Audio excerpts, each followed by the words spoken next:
Thank you, bro. So, sabi nga ni Brother Jello, no, I used to be part of Singles for Christ. I think that was 11 years ago. Nakaupo din ako saan. Para si Jemo, pareho pa tayo ng nickname, JR. Junior ka ba? Ay, hindi. Well, junior kasi ako, kaya JR ang nickname ko. No? So, 10 years ago, umatid kami ni Brother Zach, yung isa nating brother dito, no?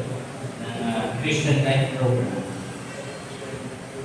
And it changed our life. So, now going to the talk proper for this evening.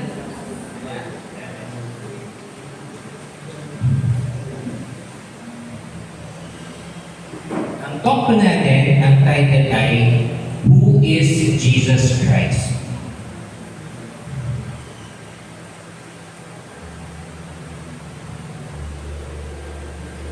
Can I ask you a favor, guys? Tonight, I don't really want to, I don't want this to feel like a lecture, although I look like a professor. I try to have a conversation with you. Usap tayo. So every now and then, I'm going to ask questions. Two-way ang ating communication. Huwag kayong mag-alala. Again, hindi ako professor, so walang graded recitation. At walang wrong answer. Okay? Let's start with something fun.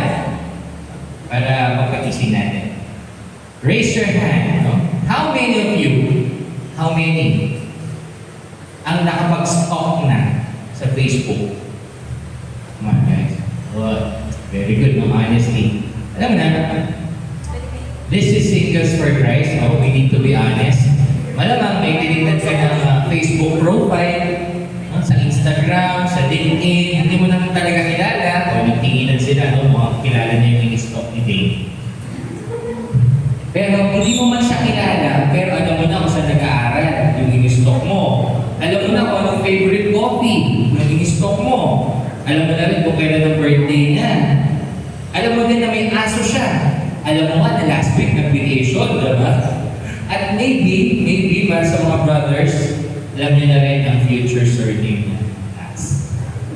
Sige, ang galing, diba? It's really amazing. We can know so much about a person without actually knowing that person.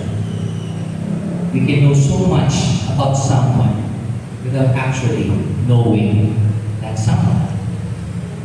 And that is also true with, again, sabay-sabay, with sino? Sige, tayo mahirap. Ipagsigawan natin ang pangalan ng ating tagapagligtas. With who? Yes, about Jesus. Okay, can we go to slide number 2? Many of us, Hindi nakikita po. Iusog lang po. o sige, saan yung usap? Nasa taas? Okay. Sige. Uy, may kapit ka na nito.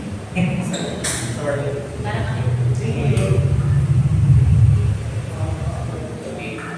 So, many of us grew up Catholic. As Catholics, sanay tayo makakita ng crucifix, nagsiselebrate tayo ng Christmas, Holy Week, lagi tayo namatin ng misa, kabisado na natin yung mga prayers, and probably daan-daan yung narinig natin homily. Tama ba? So I'd like to ask one simple question. Do we know Jesus? Or do we simply know about Him? So magkaiba yun. Do you know Jesus or you just know information about Jesus? Diba? That's totally different. Can you go to slide 3? If you ask me, guys, 10 years ago, ako yan, naka-helmet na. Pero may konting buko pa ako niyan. That was 10 years ago. And this was my girlfriend. 11 years ago ba actually. Si Annie also used to be part of Singles for Christ. And she actually influenced me to join Singles for Christ. If you ask me 11 years ago, who is Jesus? Malamang sasagutin ko naman kayo kagad. Si Jesus Christ, siya yung tagapagligtas ko, siya yung Panginoon ko, siya yung Messiah, which is all correct, diba? Yun naman talaga yung natural na sagot natin. Kasi dati, nagsiserve na naman ako sa simbahan. I used to serve here. Nung high school ako sa Our Lady of Light, as an instrumentalist. So I played the keyboard. Naging sakristan din ako dito sa malaking simbahan ng Kainta. And then I transferred my service sa St. Joseph sa Greenland. So active ako sa ministry. Akala ko, kilala ko na si Jesus. Kasi taong simbahan ako technically. Diba? But looking back, alam mo, na-realize ko guys, ang alam ko lang kay Jesus ay yung information. Dito nga na pala ako nag-graduate. Meron ba dito graduate ng Kainta Catholic College? Ayaw, kaya mga alumni. So I also finished my high school from kinder hanggang high school. Pero yun nga, mostly ang alam ko lang ay the information about Jesus. Tinuro sa Christian living, nabasa sa Bible. But I really hadn't allowed Jesus to become the center of my everything. Nung ginawa ko siya, that changed my life. It goes like more. So can I ask you something? Nagkaroon ba kayo ng moment when life suddenly became different? Halimbawa, naghiwalay ang magulang, namatayan ng kamag-anak, bumagsak sa exam. Daming tumako, no? Lahat naman tayo, nangyari yan. Nawala ng trabaho. Or someone broke your heart. Or nagkasakit.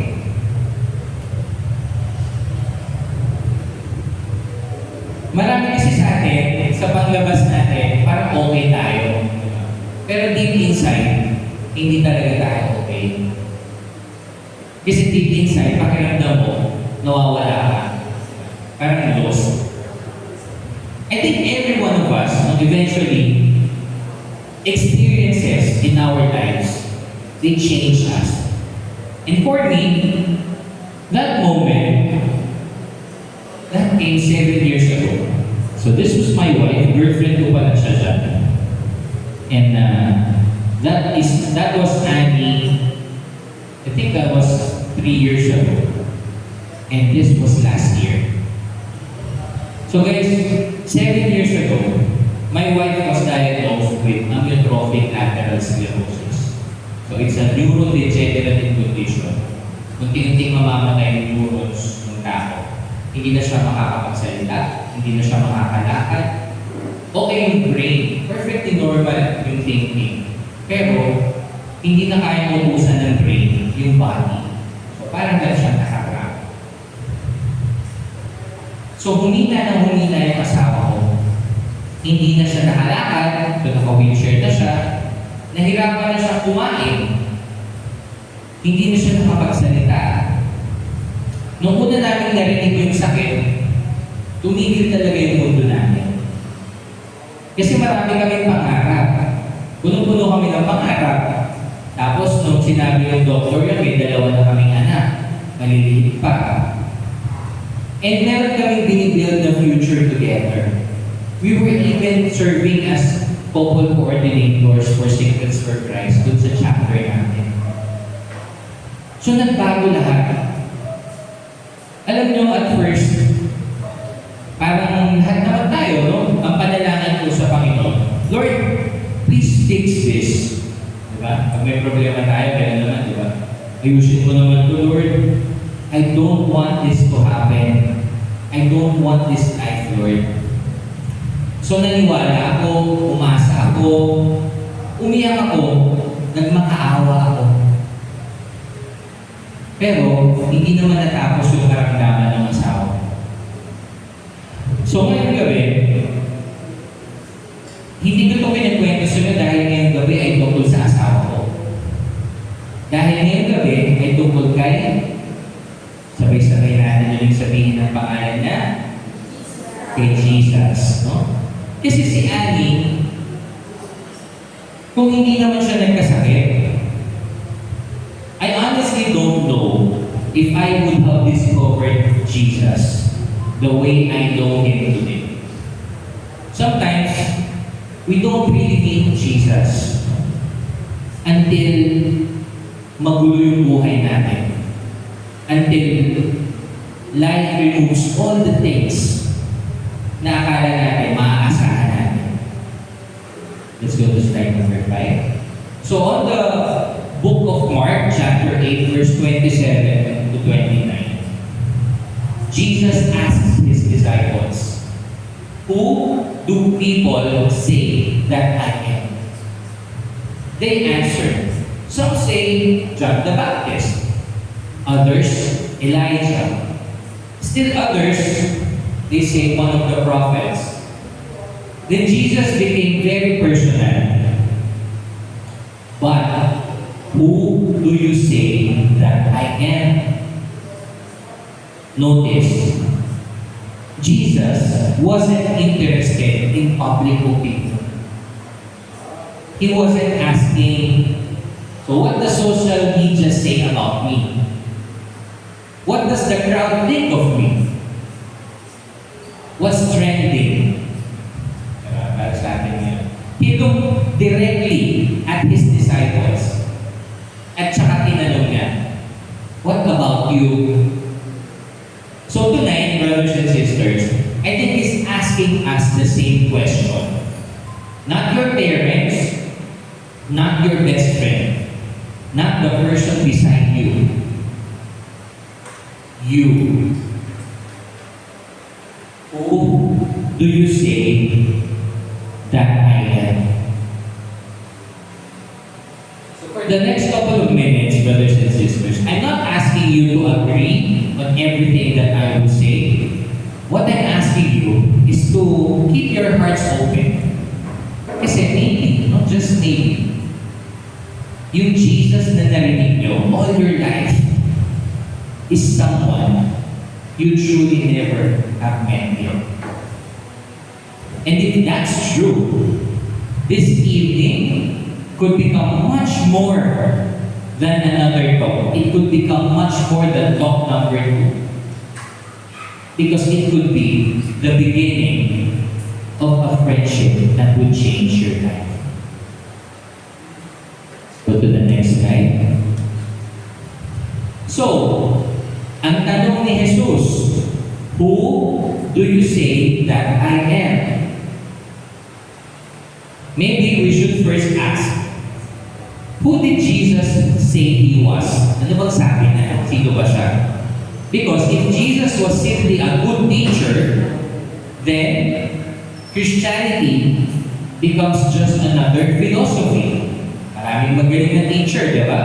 If Jesus was another prophet, then we can admire Him just like the other prophets, and then we move on. But, you know guys, Jesus never allowed people to leave Him in that comfortable place. He forced people to make a decision. Imagine this, guys. Bukas na umaga, habang nag-scroll ko sa Facebook, nakita mo, breaking news. May isang lalaki from Cainta, in-announce niya, "I am God."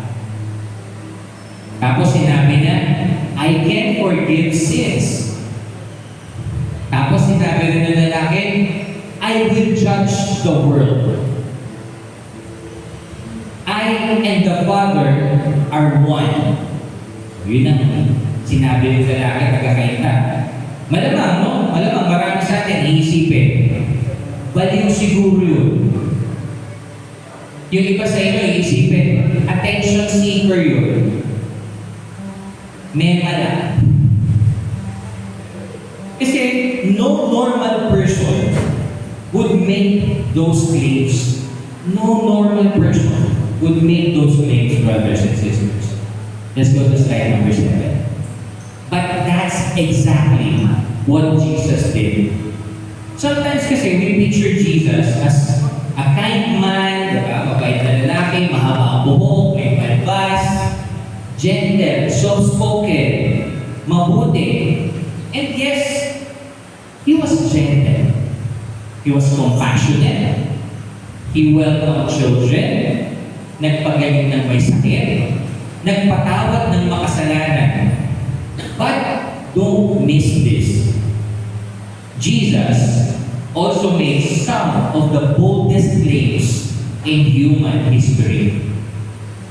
Pakinggan niyo ang sinabi niya. I am the bread of life. Hindi niya sinabi, I will show you the bread. At sabi niya, I am. Let's go to slide number 8. I am the light of the world. I am the good shepherd. I am the resurrection and the life. I am the way, the truth, and the life. Hindi niya sinabing, I know the truth. Hindi niya sinabing, I will teach you the way. Ang sinabi niya, I am. Siya mismo yun. At ang pinaka-boldest sa lahat ng sinabi niya, before Abraham was, I am. That's in John chapter 8, verse 58. So for Jewish people listening, yung mga Hudyo, yung narinig nila yun, naintindihan ka agad nila kung anong ibig sabihin ni Jesus. Kasi yung salitang I am was the sacred name God revealed to Moses at the burning bush. Yun nasa Exodus chapter 3, verse 14. So si Jesus, he wasn't simply saying na nabuhay siya bago si Abraham. Hindi yun. Ina-identify niya yung sarili niya with God. That's why binato siya. Di ba? Kasi hindi dahil hindi siya naintindihan siya ng mga Jewish people perfectly. Kaya sila na-offend. Kasi ano ba? Panginoon? So, we have a problem. Because sometimes people say, I believe Jesus was a good teacher. Honestly, that's one opinion Jesus never left us. Because, good teachers don't lie about being God. Imagine mo, meron ba kayong favorite professor? Sino ba nasa college pa? Meron ba ba nasa college? Imagine mo yung favorite professor mo, ano yan? Alpha. Sorry, yes. Sinabi ng prof mo bukas magpasa mo, I created the universe. Hindi ba sasabihin mo, hindi mo sasabihin na, he's still a great teacher. Kasi, parang baliw. So, Jesus didn't leave us that comfortable middle ground. There's a famous Christian writer, ang pangalan niya si C.S. Lewis.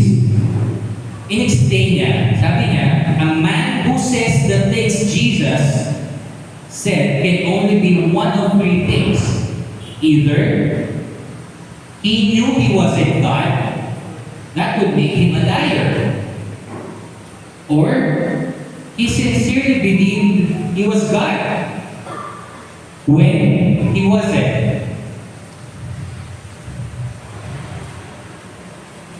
That would make him a lunatic, baliw. Or he truly was who he claimed to be, ang Panginoon. There isn't really another option. Yun lang ang pagpipilihan. So can you go to the next slide? So let's think about it.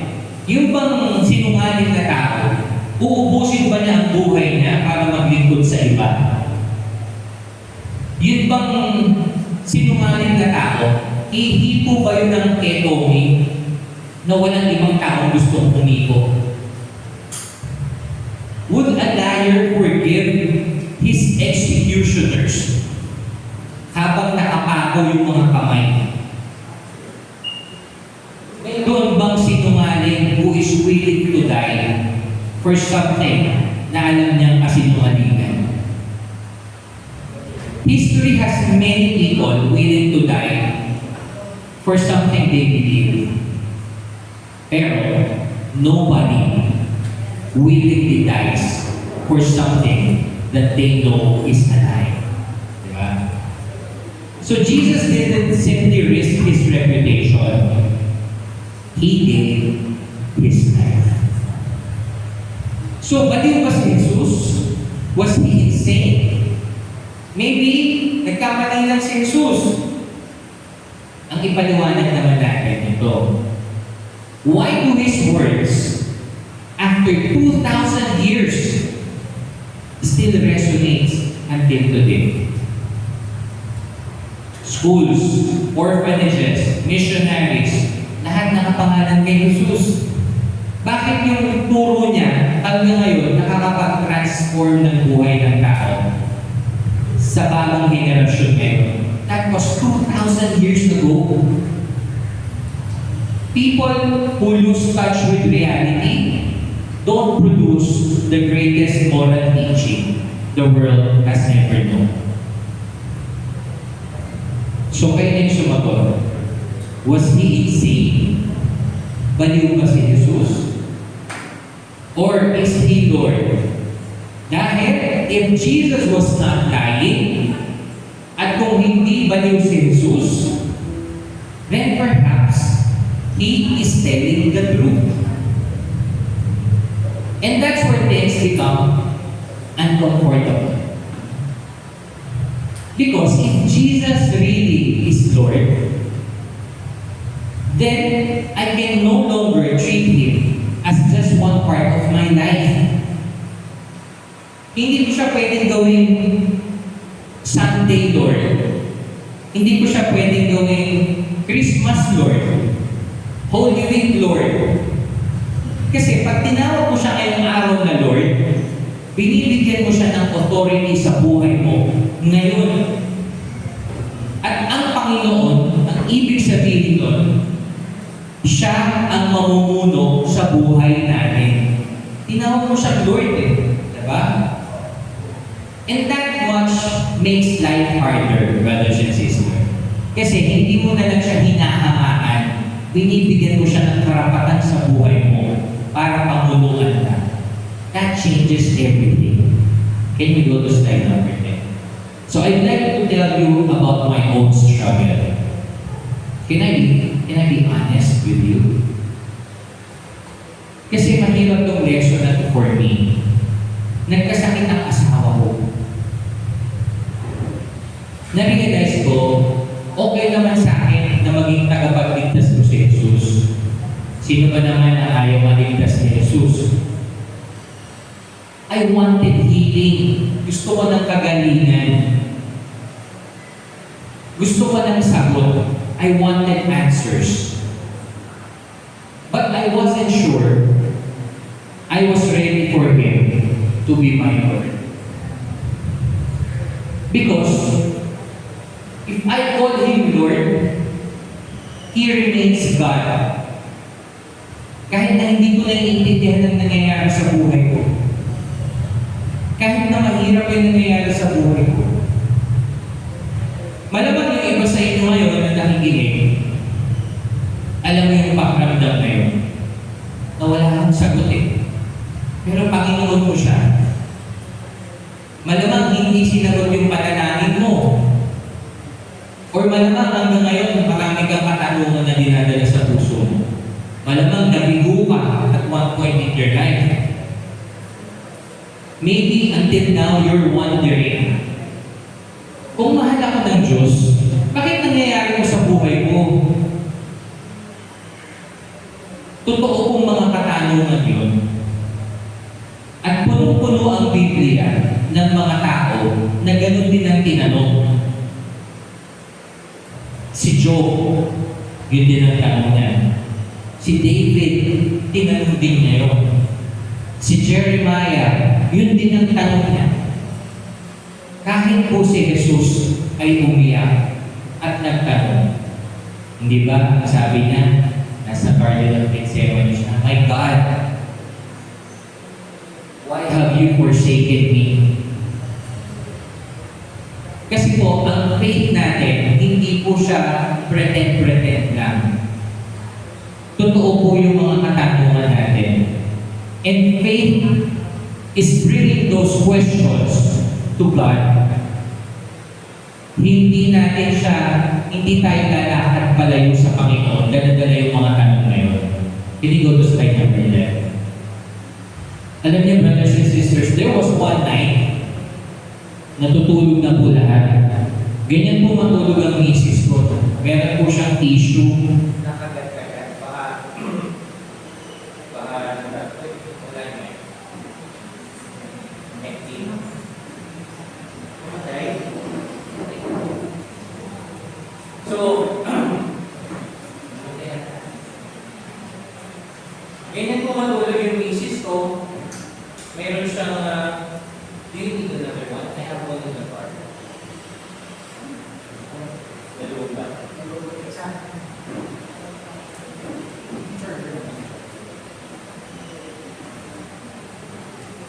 May charger.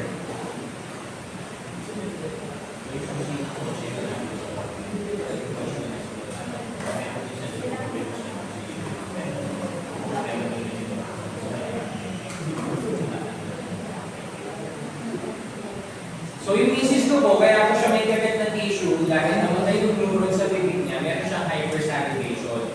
So pulo lang ng pulo yung laway niya. 24 hours a day. Kaya meron siyang tissue para ma-absorb yun, tapos papalitan natin siya. So habang tulog na po lahat sa bahay, one evening, tinignan ko yung asawa ko, at napatingin ako sa crucifix doon sa room namin. Ang dami naman akong nakita ng crucifix, no? Kasi bilang ako nito, ang dami naman akong nakita ng crucifix. Pero na-realize ko that night, brothers and sisters, Jesus never asked us to carry a cross na hindi niya nabubuhat pa. Diba?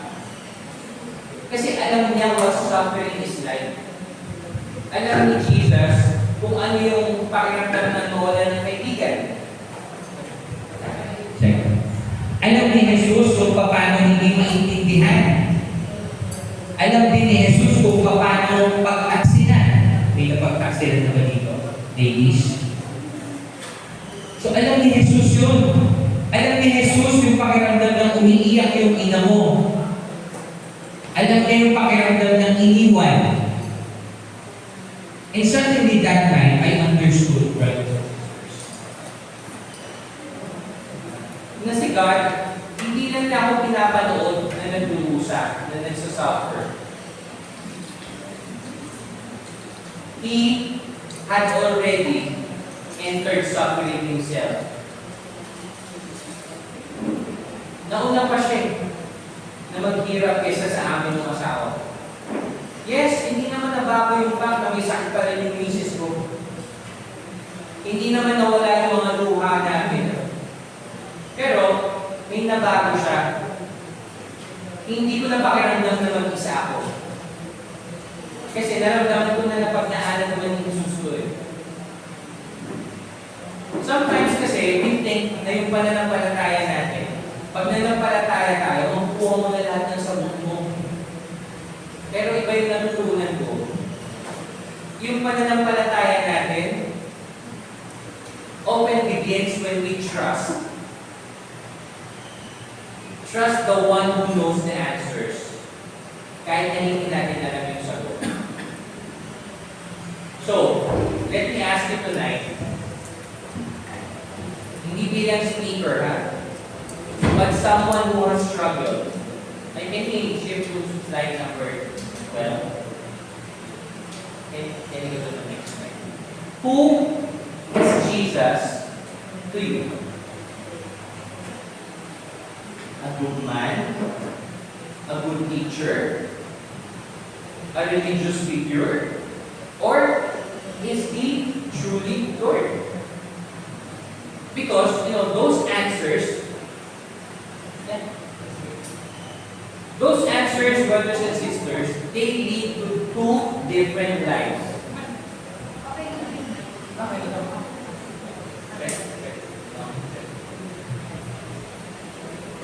And Jesus lovingly invites us not merely to admire Him.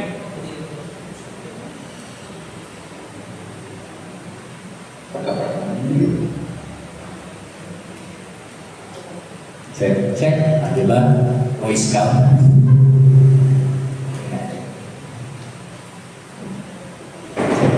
Check. Mic test. Check.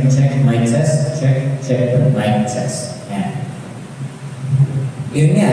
Jesus lovingly invites us not merely to admire Him, But to follow Him.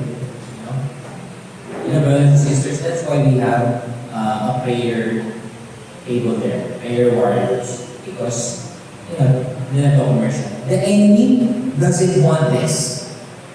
So, sa next talk, kapag pinamad ka, that is the enemy whispering to you. Ano pumunta? Okay na tayo dito, relax na. Okay? So, babalik kayo. Alam niyo na kung sino. Even the equipments, sometimes the enemy distracts us through technical difficulties. Slide number, next slide. If Jesus truly is Lord, then the next question naturally follows. How do I actually know Him?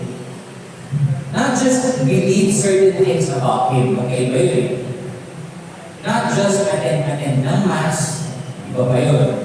Hindi rin yung pray occasionally, iba ba rin yun? But develop a relationship with Jesus. Because that kind of relationship, brothers and sisters, yun yung nagpabago sa buhay. And that's what I'd like to share with you next. Can you go to the next one? When you don't recognize Jesus. So, I'd like you to imagine something. Can you close your eyes for a few seconds?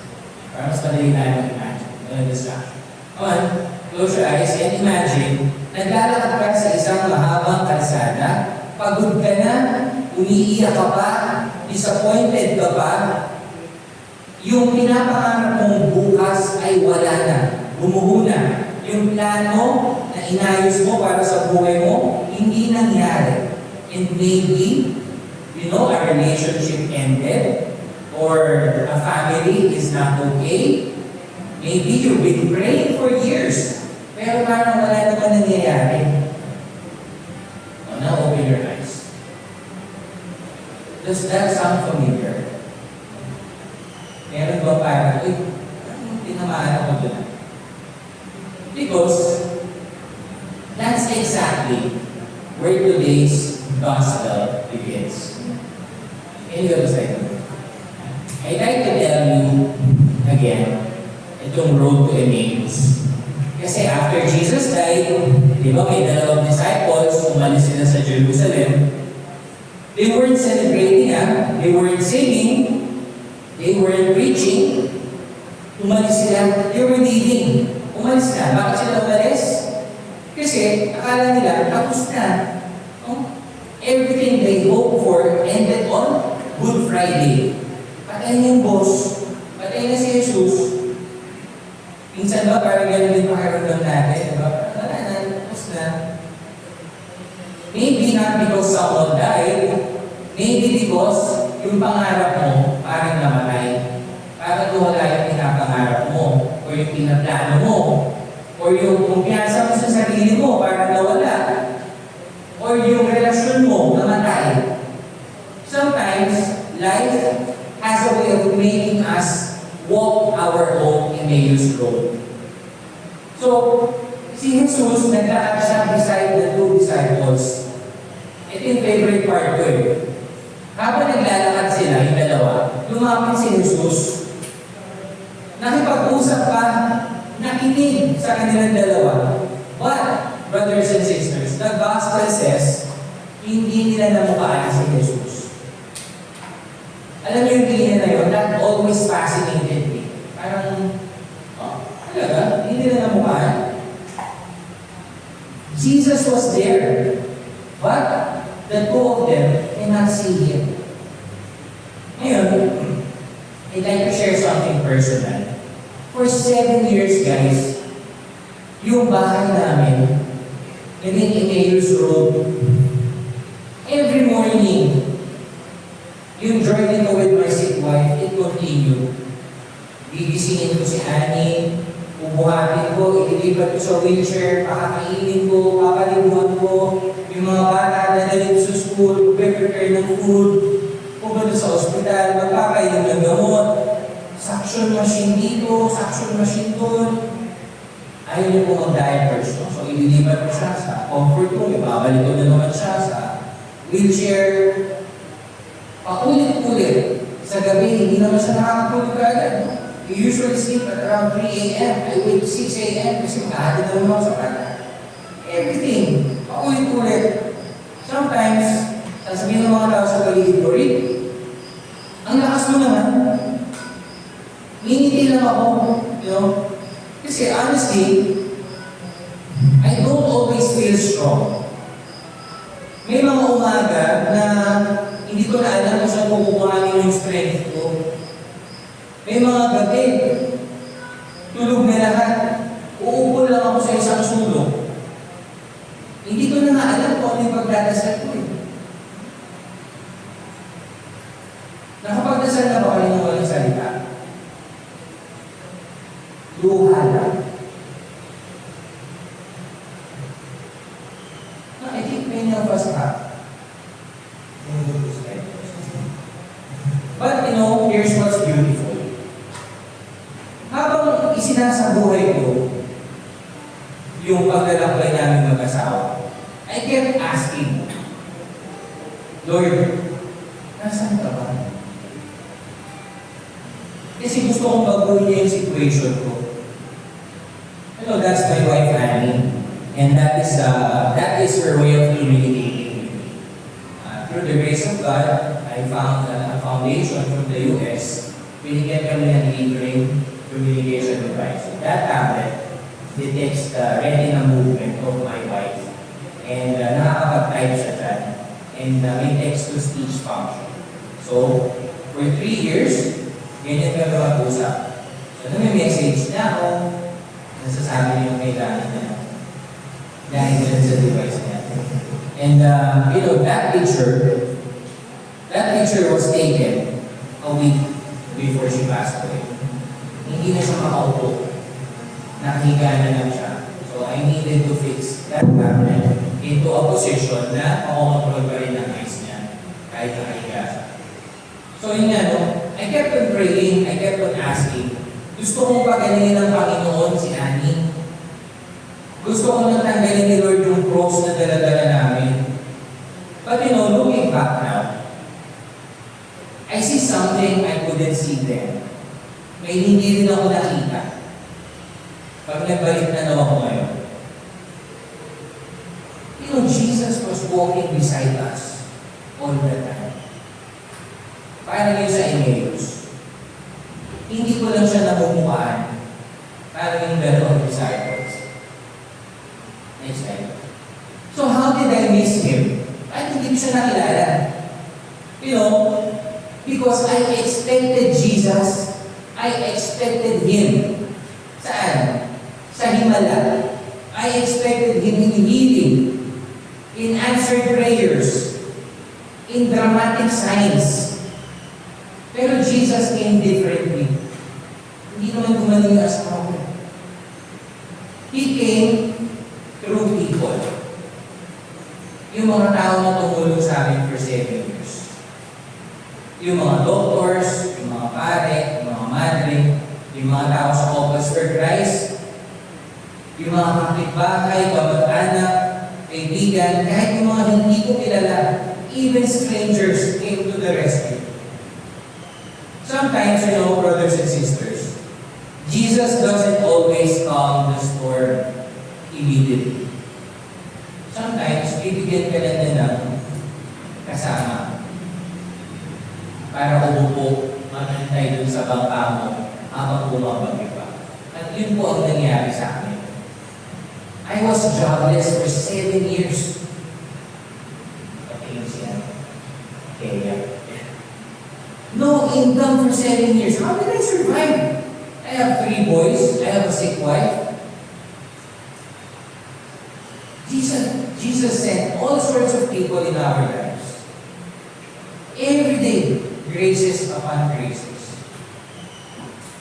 And you know, one of the most beautiful moments every week in our family life, kapag po tumatagal na ng communion yung misis ko. Si Annie, hindi na niya kaya mag-consume ng solid food talaga. Kumakain siya via syringe. So, meron akong syringe, ipapasok ko yun sa gilid ng mouth niya, tapos dahan-dahan, biniblender ko lahat ng pagkain na gusto niya. So, mga 2 oras, 3 oras bago matapos ang isang meal niya. Pero, nakikita mo yung liwanag ng mukha niya kapag nakakatanggap siya ng communion. Nung una, kaya pa niya isang malaki, hanggang nung huli na, speck na lang, ganito na lang kaliit. Nabanggit ko sa inyo, instrumentalist ako. Nagpa-commission na rin ako para maging Eucharistic minister. Para ako na yung magbibigay ng communion sa misis ko pag hindi niya kaya tumuwid sa simbahan.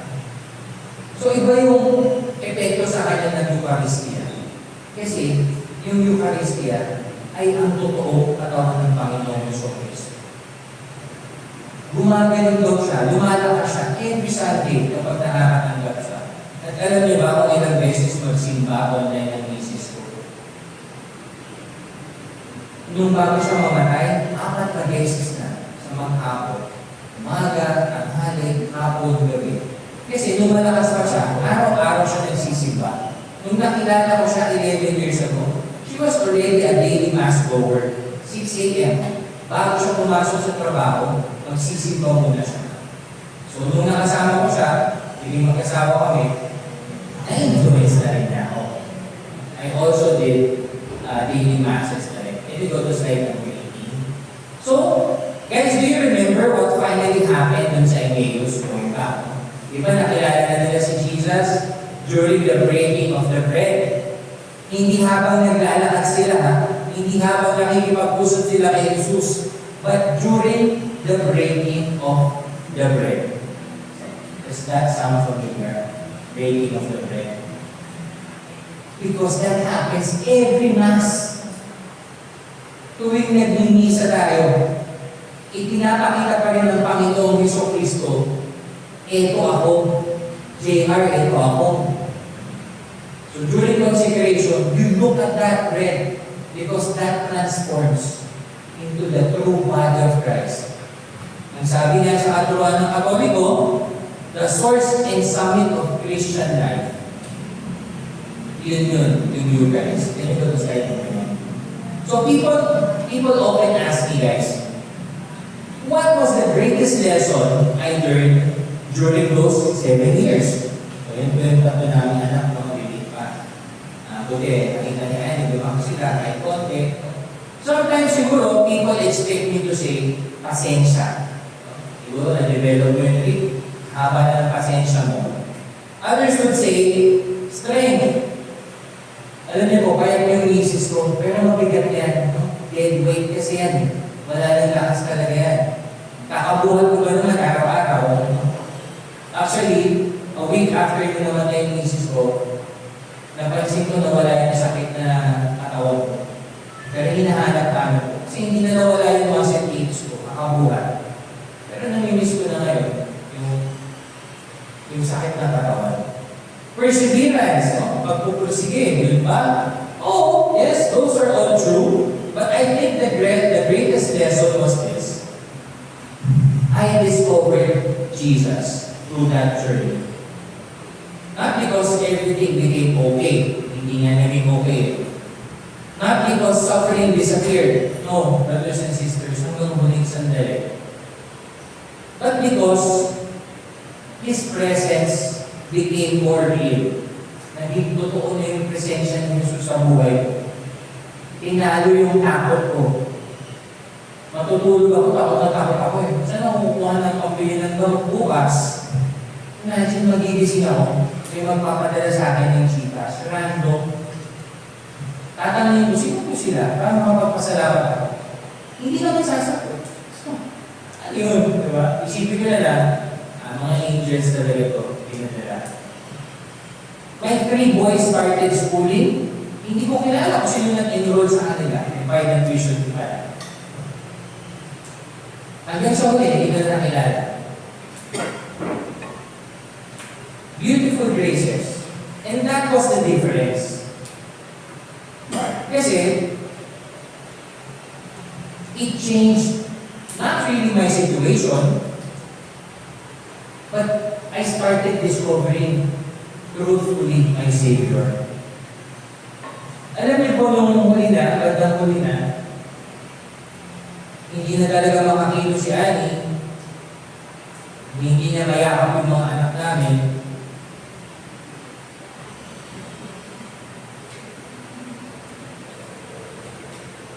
Nakita ko pa rin sa mukha niya yung kapayapaan.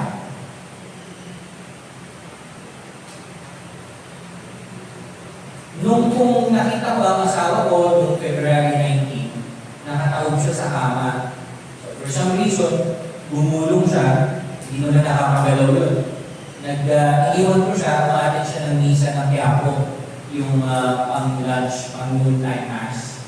So nasilip ko pa siya, pero nakita siya ng anak ko, nakasubsob siya sa kama. Hindi niya kaya igalaw yung sarili niya. So hindi siya nakahinga. Nung lumapit ako sa kanya, ang nandun sa cellphone niya ay ang mukha ng Jesus poong Nazareno. Kasi kakatapos lang yung misa. Pero iba niya yung kulay ng misis ko, hindi siya masyado lang nakahinga kasi hindi pa naman siya namatay dati. Tumagal pa po siya ng 4 days without food. Kasi wala naman kaming feeding tube. And her last request ay ayaw niyang dali sa ospital. So we stayed at home. Dumalo lahat ng kaibigan, kamag-anak. Inantay niya talaga lahat. And you know, the moment she died, we just finished praise and worship. Yung kanina, yung kanta nyo, we just sang songs of praise with the charismatic community. Everyone surrounding my wife, praying over her. And then slowly, tumigil na yung pag-ibig ng puso niya. Yun talaga yung sinabi niyang vision niya. Na sabi na ni Mama Mary sa kanya, pag mamamatay siya, peaceful. So, I'd like to ask you something. Where is your Emmaus Road right now? Siguro yung iba sa inyo, gusto ko rin yung salita anxiety, di ba?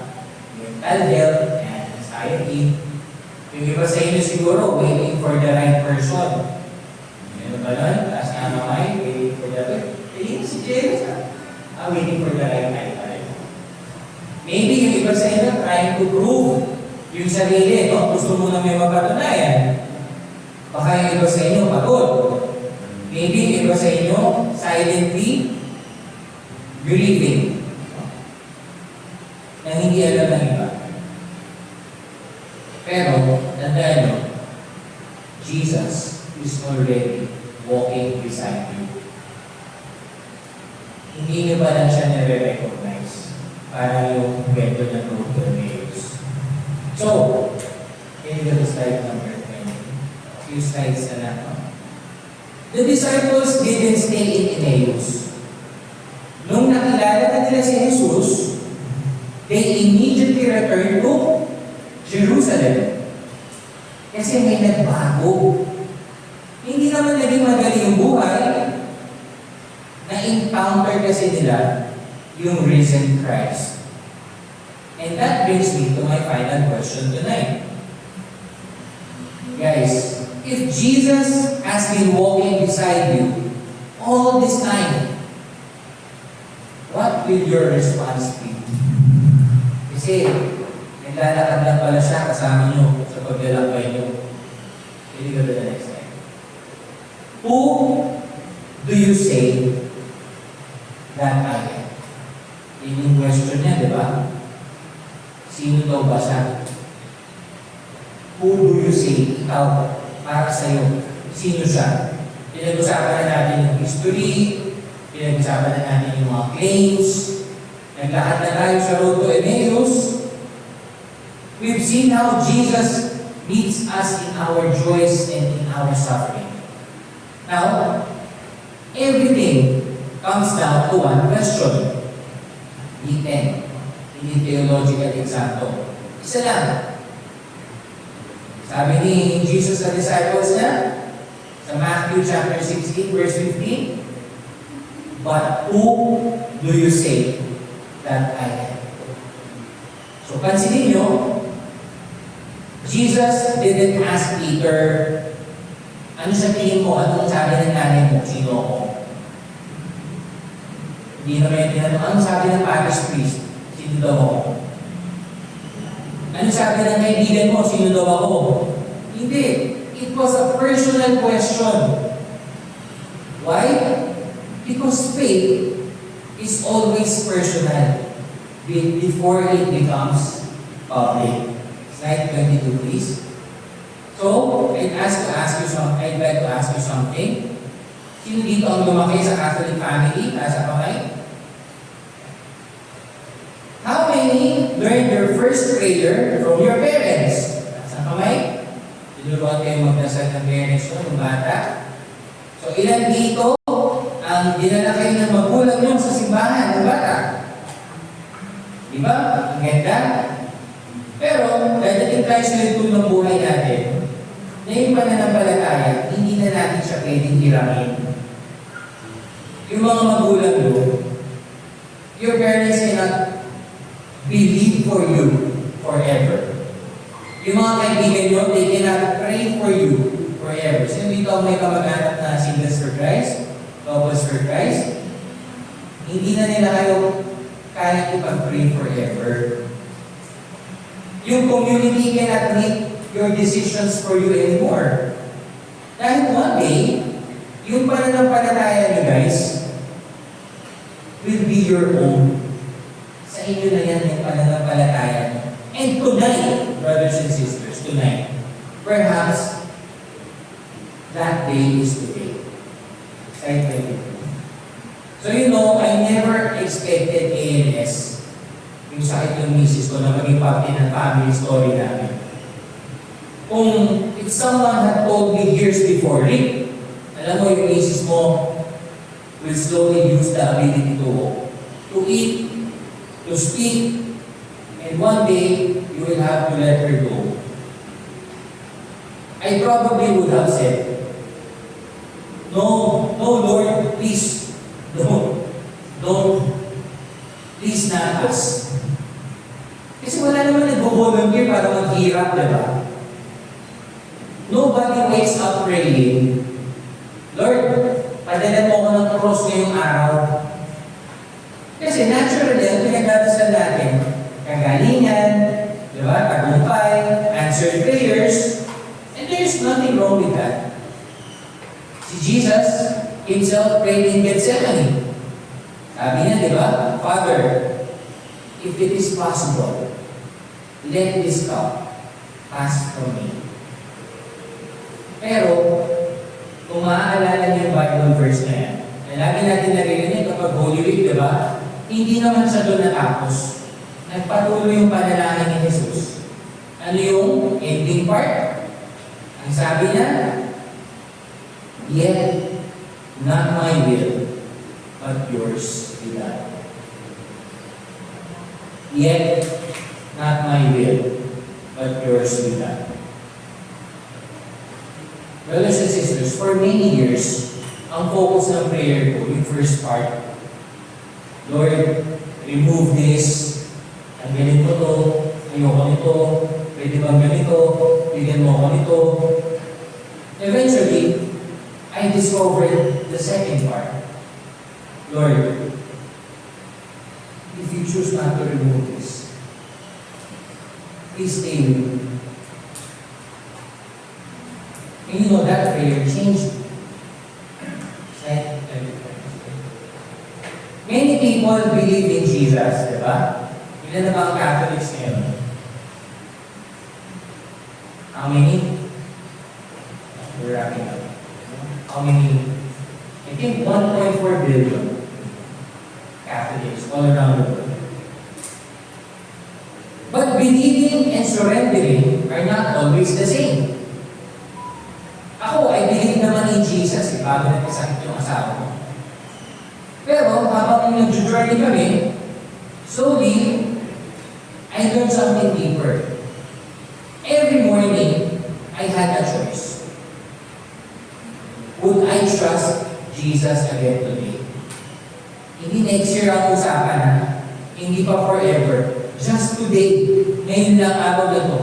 Kasi alam nyo, yung pananampalataya, most of the time, it becomes overwhelming because we try to carry tomorrow, yung bukas, yung hinaharap. Jesus simply says, give me today. Diba? Daily bread, daily grace, daily strength. And somehow, every day, He gave enough. Not always more than enough, but enough. Enough to take care of Annie, enough to smile at my boys, enough to pray, enough to keep loving. Sapat lang. Next slide. So let me ask, especially our singles tonight. One day, see that's my wife 2 years ago. Karamihan sa inyo would hope to meet someone na you'll grow old with, kaya ni na Brother June. Yan, diba? Idol niyan. Someone you'll build a family with. Someone you will love for life. Ganun din naman yung naging panaginip ko doon, pangarap ko doon. At binigay sa akin si Annie ni Lord. Pinasal kami at nangako na in sickness and in health. At karamihan sa mga couples, kagaya namin, hindi naman namin in-imagine kung ano ang cost ng mga katagalan. Nung dumating yung sakit, hindi na siya naging poetry lang. Naging daily choice na siya. Yung love, hindi na siya naging feeling na it became washing, feeding, carrying, waiting, listening, staying. Pero you know what surprised me? I thought I was the one loving Annie. But looking back, I realized Jesus was teaching me how He loves us. Patiently, faithfully, without walking away. So every time I chose to stay, it's like I got a small glimpse of how Christ has always stayed with me. And that changed my understanding of love forever. It's like, hindi ko naman nakuha lahat ng hinihingi ko, but because He gave me Himself. That's a huge difference. So I'd like to invite everyone for a moment of silence. And if you're comfortable, you can close your eyes.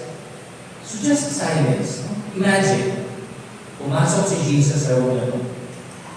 Hindi yung Jesus na nasa painting. Hindi yung Jesus na nasa movie. Yung buhay na Panginoon. Kilala ka niya, tinawag yung name mo. He knows your family. He knows your fears. He knows the mistakes na walang ibang nakakaalam. He knows the dreams na hindi mo pa nasasabi kahit kanino. He knows the prayer you've almost given up praying. Tapos lumakad siya palapit sa'yo. Naupo sa tabi mo. He doesn't begin by correcting you. He doesn't begin by condemning you. He simply looks at you with love. The same love with which He looked at Peter, the same love with which He looked at Zacchaeus, the same love with which He looked at the Samaritan woman. Then He asks you very gently, very personally, who do you say that I am? Brothers and sisters, don't answer me. Answer the Lord from your heart.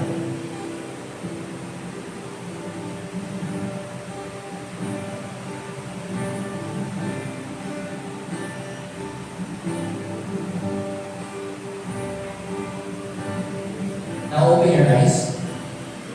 Before I end, I want to leave you with one sentence. Kasi people often told me during Annie's illness, "Great, you're so strong." I always smile, but deep inside, I knew the truth. wasn't strong. I simply learned where to be. Natutunan ko kung kanino masasandan. And you know what his name is? Jesus Christ. If you forget everything I said tonight, I hope you remember only this. Ito lang. Jesus is not looking for perfect people. He is looking for willing hearts. He is not asking you to have all the answers. He is asking you to trust Him enough to take that next step. And maybe guys, that's why you're here tonight. Not by accident, but because before you were searching for Him, He was already searching for you. I'd like to invite everyone to pray with me. In the name of the Father, Son, and Holy Spirit. Lord, thank you for meeting us tonight. Some of us, Lord, came with curiosity. Some of us came because a friend invited us. Some came carrying heavy burdens. And some came without really knowing why. Yet, Lord, you knew each one of us before we arrived. Tonight, you asked us a question that only we can answer. Who do you say that I am? Lord, we want to know you, not only with our minds, but with our hearts. Walk with us as you walk with the disciples on the road to Emmaus. Open our eyes in the breaking of the bread. Strengthen us when we are weak.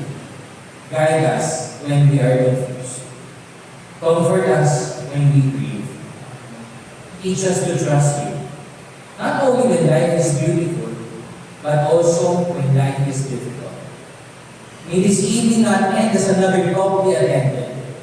May it become the beginning of a deeper friendship with you. For you are not only our teacher, you are our Lord, you are our Savior, you are our hope, and you are alive. We ask all this in your holy name. Amen. And Father, Son, and Holy Spirit. Amen. Thank you.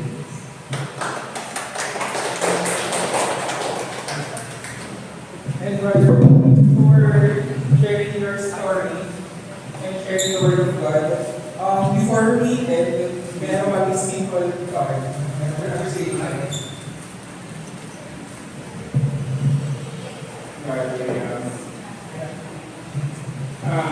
Actually, it's nothing, but things. I'm going to thank you for coming here. It's our pleasure. Before these young people here, some big favor. And maganda naman na ito kami maliit na para sa iyo. Alam naman natin si Brother.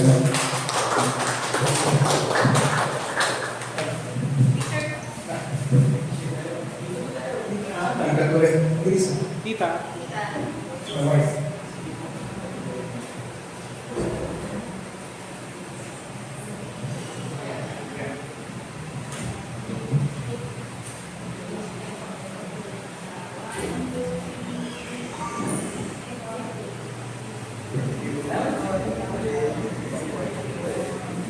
I hope this will be the last.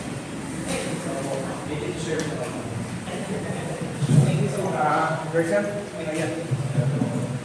Thank you so much, bro.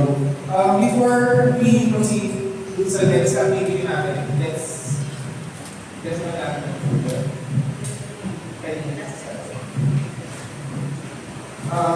In the Father, Son,